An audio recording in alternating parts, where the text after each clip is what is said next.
true health, true success, true happiness, it's not going to be any book. It's not going to be any guru. Like, it's unique to you. And fortunately or unfortunately, you're the only person who knows what that looks like. You can read all you want. All that stuff is great. But at the end of the day, you're the only one who knows. The answers are within. This is episode number 43 with founder and CEO of mindbodygreen, Jason Wachob. Welcome to Pursuing Health. I'm Julie Fouché, medical student and former CrossFit Games athlete. Here, I bring to you information and inspiration from experts and everyday individuals for how to use lifestyle to maximize health. Thank you so much for joining me. Now let's get started with this week's episode. Welcome back to Pursuing Health. I'm excited to share with you this episode with the founder and CEO of mindbodygreen, Jason Wachob. I first met Jason at mindbodygreen's annual Revitalize Summit, which brought together athletes, actors, physicians, and influencers who are all united by a passion for wellness. After Revitalize, I was inspired to talk with Jason further about his personal journey on the podcast. Jason received his bachelor's in history from Columbia University, where he played varsity basketball for 4 years. After working on Wall Street for a little while, he finally followed his calling to entrepreneurship, which eventually led him to starting mindbodygreen. mindbodygreen is now the leading independent media brand dedicated to wellness and has 10 million unique monthly visitors. He's also the author of WELLTH, How I Learned to Build a Life, Not a Resume, and he's been featured in the New York Times, Inc., Fast Company, Vogue, and more. We caught up here to discuss what led him to leave Wall Street and eventually start mindbodygreen, his perspective on Eastern versus Western medicine, as well as what it was like to watch his father-in-law start CrossFit at age 70. But before we get started, a few quick reminders. First, if you're enjoying the podcast, please head over to iTunes to subscribe and consider giving it a 5-star rating. You can also head to my website, juliefouché.com, and enter your email to stay in the loop with the podcast and everything else I'm doing with my bi-weekly newsletter. I'm also always looking for inspiring stories to share. So if you or someone you know has used lifestyle to overcome a serious health challenge, please send your story to me at info@juliefouché.com, and I'll select some to share here on future episodes. If you're interested in training with me, check out my program through Beyond the Whiteboard. This is the actual training that I do now, 5 days per week, 1 hour per day, scheduled out for you minute by minute from warm up to cool down. We also have a Train on the Go program that's perfect for helping you get your workouts in on vacation or during a busy week at home, especially during this holiday season. For more info or to try the programs out yourself, visit beyondthewhiteboard.com/Julie Fouché. Finally, please remember that although I'm nearing graduation from medical school, this podcast is meant to share the experiences of individuals and does not provide medical advice. So with that, let's get started here with episode number 43 of Pursuing Health featuring Jason Wachob.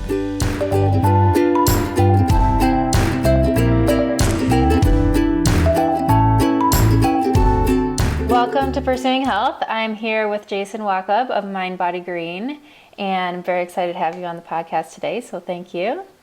Thank you, Julie. It's an honor to be with you. Awesome. Well, I'm sure a lot of my listeners know who you are, but I think that it would be nice to start with a little bit of your background. And you talk about a lot of it in your book, WELLTH, and it's obviously not a very straight path like most. There's some winding along the way to where you got to, or where you are today. So I was hoping maybe we could start out with some of that and how you ultimately got to the point where you started mindbodygreen. Sure. I'll try to give you the abbreviated version. Sure. So I am 42. My birthday was the other week. Oh, happy birthday. Thank you very much. I'm 6'7". Okay. So yes, the next question is always, did you play basketball? Yes, I played basketball in college at Columbia. I graduated in 1998, and back then there were no startups. Back then, most of the people I went to college with did 3 things. I always say, one, if they had grades and an aptitude for science and wanted to help people, they went to medical school. If they had grades and not an aptitude for science, they went to law school. And I joke and say if they had none of the above, they went to Wall Street. And so that was me. I was someone who didn't grow up with money and had a lot of college debt, even though Columbia is now like twice the price of what it was back then. It was still a lot of money at the time. And saw money as freedom. And a lot of my friends went to become equities traders. So I followed on that path and, did well enough where I could pay off my school debt, not enough to retire by any means, but enough to have like freedom. And quickly saw that money did not buy happiness.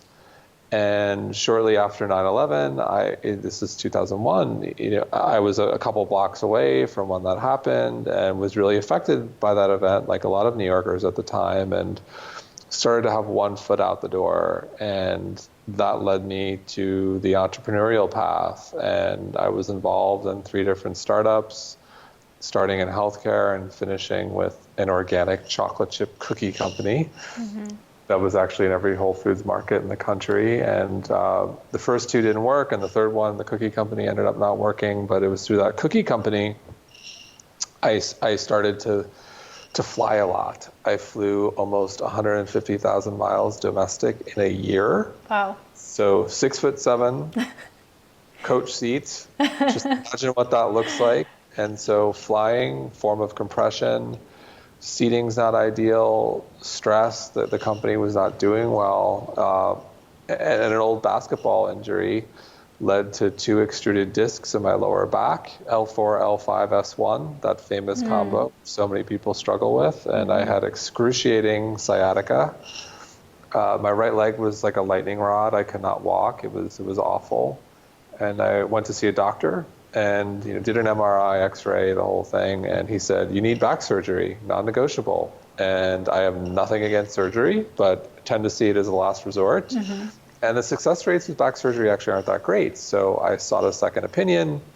That doctor said the same thing. You need back surgery. Darn it. Yeah, and it was almost like an afterthought. He said, maybe some yoga or therapy could help, but you still need surgery. And so I was like, okay, I'll try this yoga. I'll give it a shot. And started with some like very light yoga, 5 to 10 minutes in the morning and the evening, like 4 to 5 restorative poses, and I started to feel better.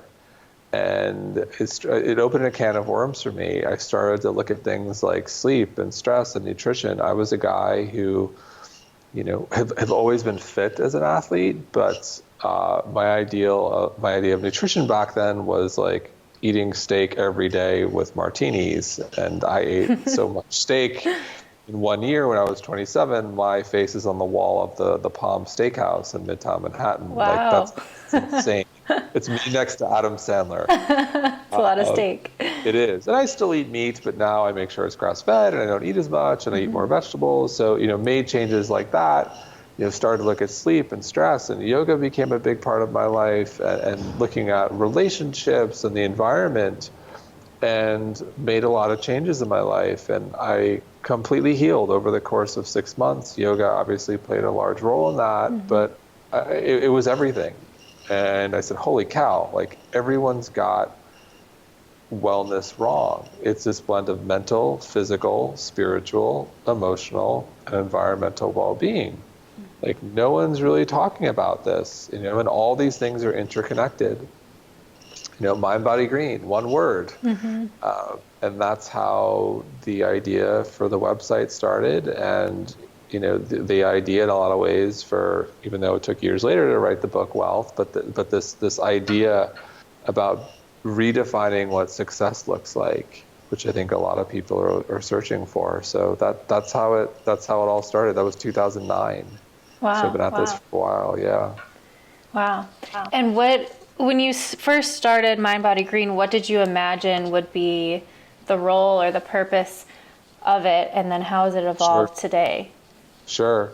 So to me, it was like, I was just like so excited about this lifestyle, and the only people really talking about wellness in this more nuanced way that was a little more holistic tended to be like new agey, crazy, preaching to the choir of people who live in, the west side of LA or Boulder or Brooklyn.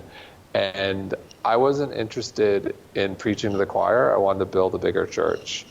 And so I saw mindbodygreen as like a platform, a place that we could make this lifestyle more approachable, and always had a big vision for what that could look like, but didn't know how exactly we would get there. But the goal was to inspire people to, redefine what living their best life is with these pillars in mind. And that was sort of the initial vision. And it really hasn't evolved, but the path and the strategy and like the day-to-day and all that stuff has evolved, going from one employee, me, alone in our apartment with my wife, chipping in on the weekends, and my other co-founders, Tim and Carver, like coding at nights, to now I think we have close to 40 employees. Wow. So we've evolved, and my role has evolved. I will say that one thing I've learned as an entrepreneur, I think it's a metaphor for life, it's symbolic of life too, is this idea that like your problems never go away, they just change. So. Awesome. You touched a little bit on Eastern and Western medicine, and you talk a lot about that, bringing those two together. And you just told us about, the contrast between those two when you had your own back pain and your own sort of health issue. And I think in your book you talked about it also when you had a parasite or something similar. Oh, yes. That sounds like a fun time. But I was wondering if you would just talk a little bit more about that and how you think that the two different philosophies complement each other and what role they might play in helping people achieve health. Sure. Well, for one, it's functional medicine. It's what you're gonna, getting out there in the world. But, I think they both can work in tandem. I think Western saves lives, like in terms of critical care, in terms of diagnostics, in terms of technology, like Western is amazing. But it's also not perfect. I think, where Western can often lack is getting to the core of the root cause of what's really going on here. And I think that's where Eastern can provide perspective. What's really going on, spiritually, physically, emotionally, what's happening in your diet. And I think the combination of these two are really powerful, this practice of functional medicine, but you need both. Like Eastern is great, and I've seen all sorts of amazing, stories, shamans and healers and Reiki and you name it. Like I've seen and experienced too, personally, like some magic from Eastern that you necessarily can't explain. Even though I think science is catching up there with like practices like acupuncture and Reiki actually too. But it's both. Neither practice is perfect, and I firmly believe the future is functional medicine.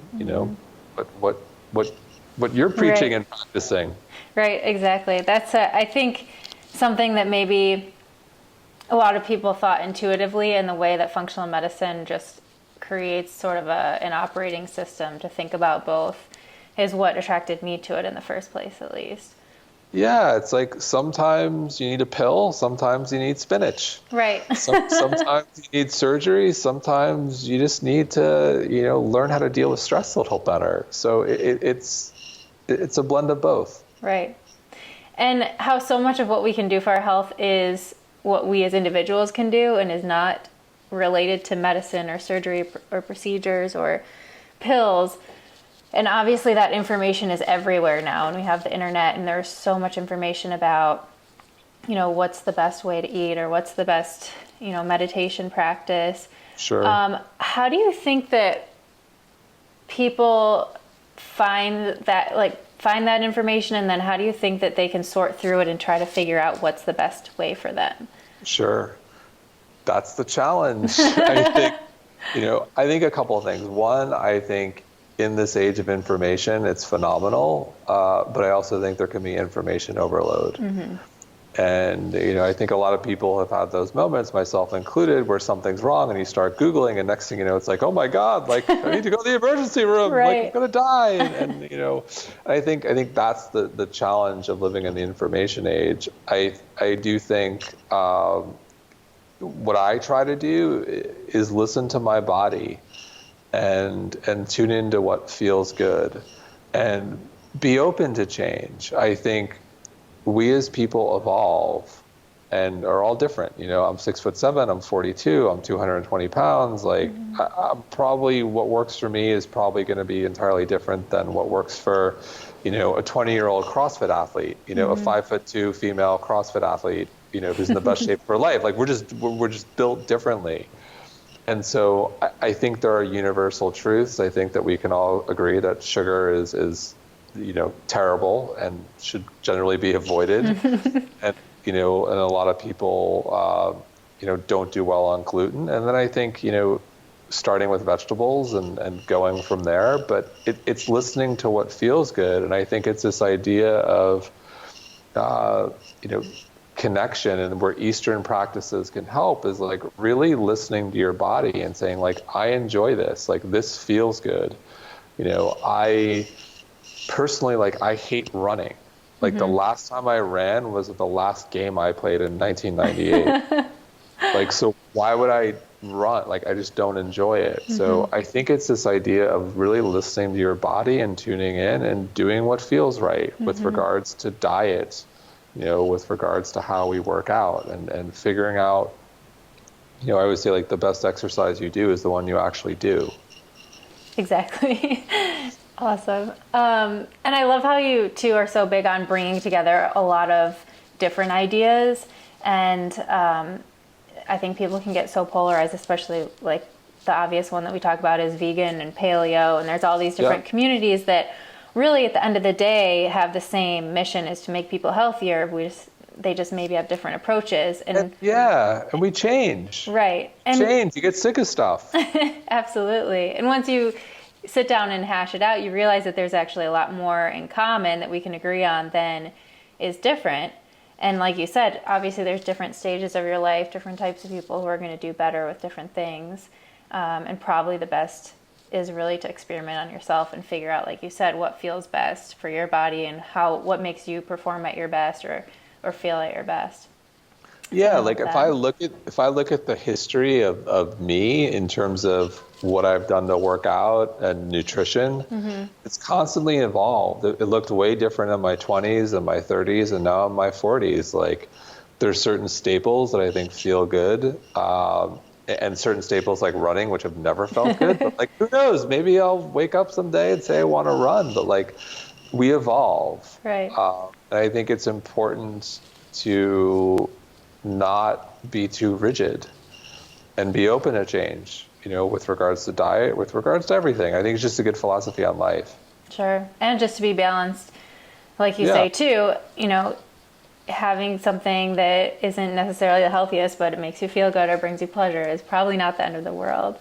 Yeah, there's a very spiritual thing, you know, it's like, you know, there's a spiritual thing about, like, you know, breaking bread with someone and like enjoying food, and that's something, you know, can be challenging for people who are, you know, not obsessed with health, but really focused on health. It's like, you don't want to, you know, be to celebratory. You don't want to be in like Rome. Right. Like, I'm in Rome for the first time ever, but like, get that pizza away from me. It's like, if you're in Rome, like, you know, maybe try the pizza. Right. Enjoy life, and I think that's where balance comes in. But it's difficult. Sure.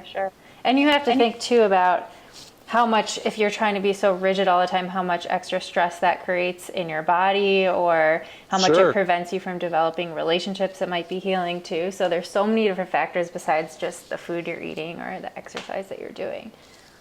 Absolutely. I 100% agree. And speaking of bringing all these ideas together, I wanted to talk to you about the Revitalize Summit, because I recently had the experience to participate this year, and it was absolutely amazing, like nothing else I've ever been to.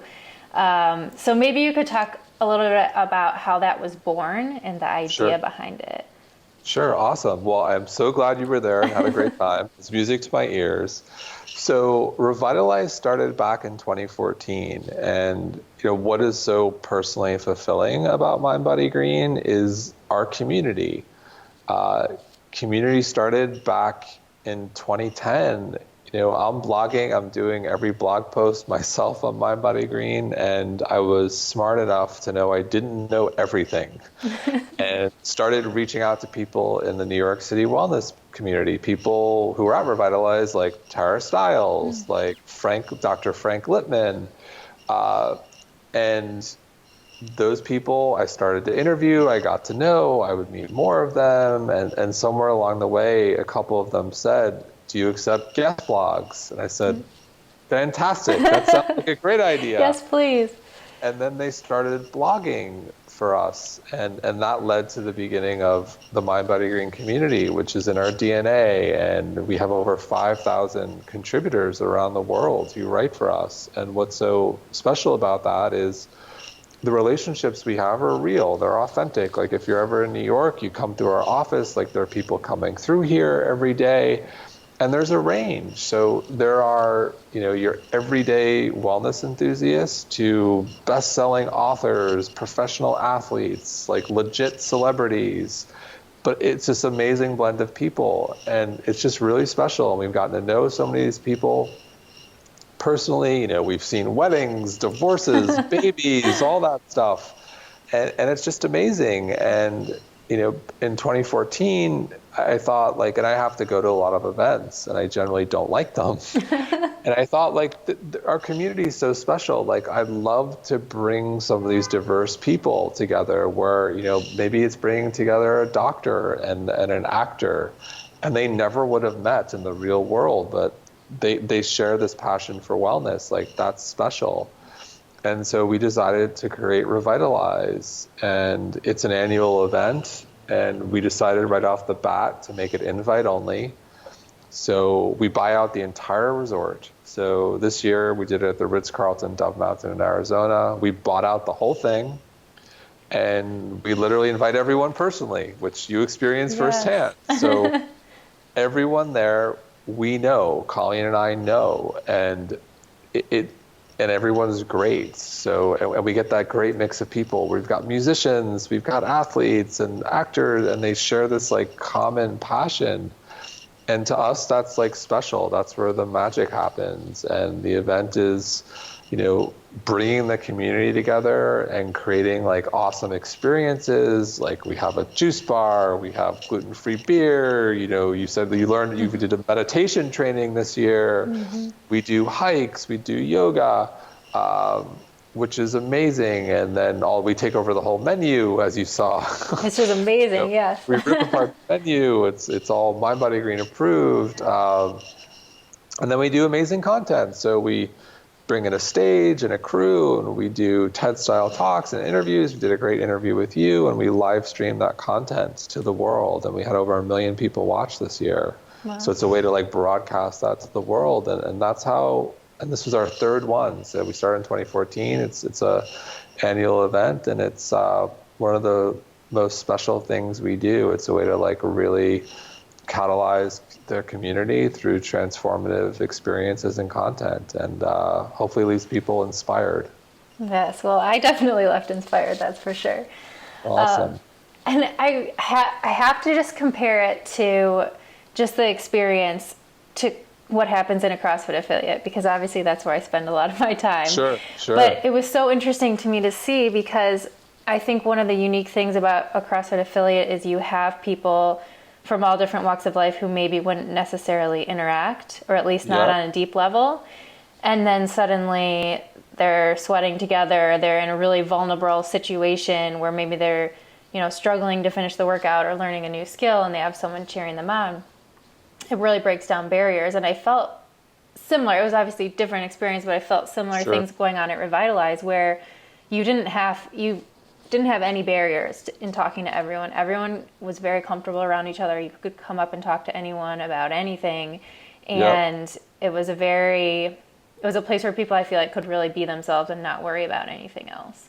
So I thought that was really, really special. And it was cool to see the things and the interactions and the relationships that form in that type of a setting. Yeah, it's amazing. I think that's one of the reasons why the event is so successful. And I think, buying out the resort plays a big role where like, and it's highly curated. So like when you take out the resort, like usually a lot of events, like they do a section of a hotel or something, but like, because it's so highly curated and the resort is ours, it's like everyone walking around, is like, quote unquote, like cool, like they're okay. It's safe. Like Right. they're get here. It. They get it. Like I can talk to them. Like everyone wears their name tags, even like the celebrity, like it doesn't matter who you are. It's like a level playing field to some degree, which I think is really special and like allows for the magic to happen, where you could be like walking down the hallway and then you pass someone, it's like, oh, I'll talk to them. Like they're here. Like it's not like they must be okay or cool. I don't even know who they are. Or like, oh, maybe I know them. I'll just start talking to them. People are a lot more open to the spontaneity. Absolutely. I definitely felt that. Speaking of CrossFit as well, I wanted to just touch on, I think you said your father-in-law in our interview is doing CrossFit and started at age 70? Yeah, he's 70. He may start at like 68, but he's 70 now. He goes to CrossFit Paradiso. Oh, okay. In Venice. And it's just, when you talk about community, it's just amazing. Like one of our friends who is in his mid 40s and like has done Navy SEAL training and is totally ripped in the best shape of his life. We found out like months after the fact that he is like buddies with my father-in-law, Colleen's dad, through CrossFit. And we're like, you two look nothing alike. You like from a physical fitness level to like anything, like, oh my God, like that, there's something powerful to that. These two people, like different levels, different ages, everything, have bonded through CrossFit. And to me, that just speaks volume about the community there. Yeah, it's so true. I think I appreciated it, especially when I was in college, I think, because when you're in college, you're only interacting with people that are in your age group, that are mostly in your same college, doing the same things you are. And joining the local affiliate allowed me to meet people who were older, younger, doing all different types of jobs. It created so many relationships and allowed me to really see life a lot bigger than I would have otherwise. Yep. So I can definitely appreciate that. And even it's still kind today. of special. Definitely. Well, that's cool. What do you think inspired him to start at age 68 or 70? So he's always been like physically active. He is a mountain climber. I'm just waving something. He's climbed, oh God, I forget which mountain, but he still climbs. Like he's always been active. And, for him, climbing is like meditation. It's his thing. And he tries to stay fit, but he also, loves his pasta and red wine. So a little bit of balance there. He hasn't embraced the paleo lifestyle of the CrossFit community, I will say that. But balance, yes. And I think he just, I don't know how it happened, but he just like popped in there one day and he's there every week now. That's awesome. Yeah. Very cool. Well, I want to close with 3 questions I ask everyone. So I'm sure you've thought about these a lot already because they're very much in your daily life. But first one is 3 things that you do on a regular basis that you think have the biggest positive impact on your health. On a daily basis? Well, daily, regular basis. It doesn't have to be daily. Okay. So first one is gratitude practice. So I am a big believer in the power of gratitude. Every morning I wake up, I say thank you over and over silently in my head. I repeat it over and over. Thank you for my health. Thank you for my wife. Thank you for, I just pick random things and I just start, I try to start my day with that every day. How long does that go on for? Is it just like a quick thing? 10 seconds. Yeah, 10, 15 seconds. Just like right when I wake up, it's like, thank you, thank you, thank you. I like that. Okay. And it's like ingrained, like my mother ingrained that in me. So that's like one of the first things. And I think, gratitude in so many ways is like one of the most powerful, like Dr. Perlmutter said at Revitalize, like what's the biggest thing you could do for your health? Like he did not say, get rid of gluten. He said gratitude, which is like coming from Dr. Perlmutter, amazing. It means a lot. So start with gratitude. 2, meditation. Meditation has been huge for me. I practice the same type of meditation you learn from Charlie, Vedic meditation. So 20 minutes of repeating a mantra over and over silently. I never miss a day. So I don't often, I don't always do twice a day, but I never miss a day. And so I'll do that in the morning. And if I don't do it in the morning, I'll do it in the afternoon or early evening. And meditation has been tremendous for me. I think as an entrepreneur and CEO, there's always something that could stress me out. There's always uncertainty. There's always something. And having a practice that helps me compartmentalize and sort of put things over to a side has really helped me. Otherwise, I would never sleep. Right. And so meditation has been game-changing for me. Also, it's not daily anymore. It's more like 2 to 3 days a week, yoga. Yoga at one time, after it healed me back, became a daily practice. Like I couldn't get enough of it. And the reality of working so much, my practice started to dwindle. And now I've got it to a place where like, okay, I can commit to at least 2 days a week, 15 minutes at home. Like I can do this. It feels great. And, yoga for me, it feels great. It resets me. And it's just become a staple in my routine. And then I switch it up here and there. Like I do push-ups, I do sit-ups. Sometimes I go to the gym. Sometimes I get out of the gym. Like now I'm at the phase of push-ups and sit-ups, and that works, and dips and all fun stuff, body weight. But I'd say like gratitude, meditation, and yoga are some of my daily staples. And I'll throw in good coffee. That's a good one. Good black coffee. Do you have a favorite place or a favorite kind?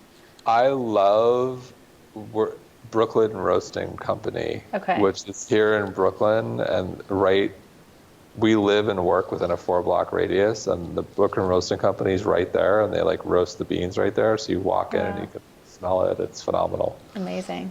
Wow, I'll have to try that. I just did recently a month of no coffee because I felt like I needed to just reset a little bit.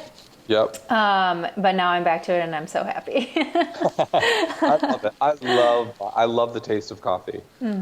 It's so good.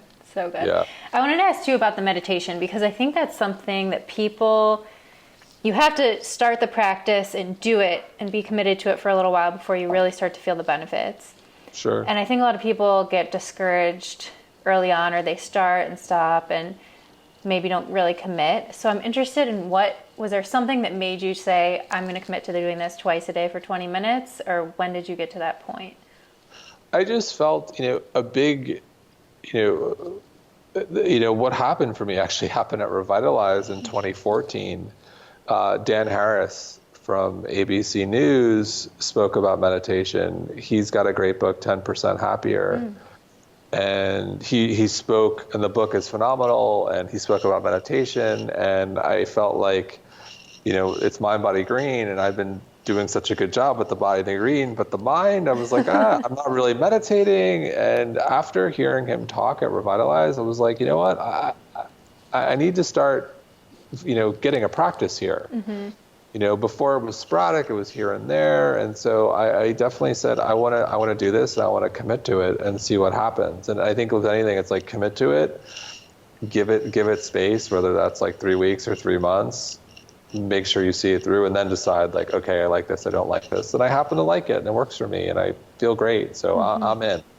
Awesome. What were some of the things that you noticed then after you started doing it for a few weeks or months? One of the first things, specifically in the afternoon, was like, I felt like a fog would lift off my face. Like, and from what I understand, it's like the contrast of, in the afternoon, in the day, you're going and going and going, and then it's like you just stop and shut down. So like there's this sharp contrast where I felt like my face, like a fog would lift. Wow. Which was amazing. And that was like one of the first things I noticed. Felt like more in tune, felt like my intuition was kicking in, like just little things here and there, but the fog lifting, like I literally have a tough day, 4:00, go in, I'm out at 4:20, I'd be like, whoa, I feel like renewed. This is amazing. That's amazing. Better than coffee in the afternoon? Well, I would do coffee after meditation. Okay, so it's like... Yeah, you actually get more of a contrast. I asked Charlie about this. So like, it's like you come out of this and you get like this heightened state of awareness. It's like sort of, it's maybe cheating a little bit. But hey, but it works. That's awesome. Yes. Okay, what about one thing that you think would have a big impact on your health, but you have a hard time implementing it or doing it on a regular basis? I would love to work out more. Whether that would, right now it's yoga 2 or 3 days a week, push-ups or sit-ups like 1 to 2 days a week. I would love to do more. And I think, being an ex-athlete, like I love moving, I love that. And I just, by the time I get out of here, and I've never liked working out in the morning. Like I can meditate in the morning, but like, I just don't like it. Like I've never liked it. And that's like a little bit of my challenge. By the time I get out of here, I'm exhausted. So if I could figure out a fix for that, I think that would help. But and now, being a dad soon, I'm sure that's going to really, I know, really help. Having a child in January, figure out what to do there too. Yeah. No, I'm sure you'll be getting more exercise running around after him or her. So, all right. Last question is, what does a healthy life look like to you? Wow. To me, it's, I would say it's waking up, feeling grateful, having purpose, and marrying that with a healthy plate for whatever that looks like for you, and relationships that are, meaningful and deep. And also putting everything all out there, living each day to its fullest, whatever that looks like, and feeling not empty, so to speak, but like closing the day feeling like you've put everything out there, you've gave it your all. And I think that is living a healthy, purposeful life for me. I love it. That's a great feeling to have at the end of the day. And what I love about it is that you're really the only one who knows if you have that feeling, and no one else knows. Yes. And some people hate that. Yeah. Well, like, I think people struggle with this idea of we're in a society where it's like, just tell me what to do. And that's always easy, but I think true health, true success, true happiness, it's not going to be any book. It's not going to be any guru. Like, it's unique to you. And fortunately or unfortunately, you're the only person who knows what that looks like. You can read all you want. All that stuff is great. But at the end of the day, you're the only one who knows. The answers are within. So. Awesome. Well, great note to end on. Thank you so much for taking the time to chat with me. I'm super excited to share this with all the listeners, and we'll have them check out Mind Body Green. Where else can they follow you? So mindbodygreen, and I'm at Jason Wachob, Wachob, on Twitter, Instagram, Snapchat. All of the social medias. All the social, and then WELLTH is WELLTH, and that's at Amazon, bookstores, everywhere. So. Awesome. And also on Audible, I listened to it, narrated by you. Narrated by me, too. Yes. Awesome. Well, thank you so much. Thank you, Julie. It's an honor. Thank you so much for tuning into this episode. I loved hearing more about Jason's story and his unique perspective on health and wellness. Let us know what your favorite wellness habits are in the comments below this episode. To make sure you never miss an episode and to receive exclusive content from me, head to my website, juliefoucher.com, where you can subscribe to my email list. Also, don't forget to share your stories. If you or someone you know has used lifestyle to overcome a serious health challenge, please email me at info@juliefoucher.com. I'll choose some of these inspiring stories to share here on the podcast in future episodes. If you like what you hear, don't forget to subscribe and consider giving the podcast a 5-star rating on iTunes. Also, don't forget you can train with me by visiting beyondthewhiteboard.com/Julie Fouché. I always love hearing your feedback, so please leave comments under this post on my website, juliefouché.com, and share your thoughts on social media with the hashtag JFHealth. Thank you again so much for listening, and I'll catch you next time on Pursuing Health.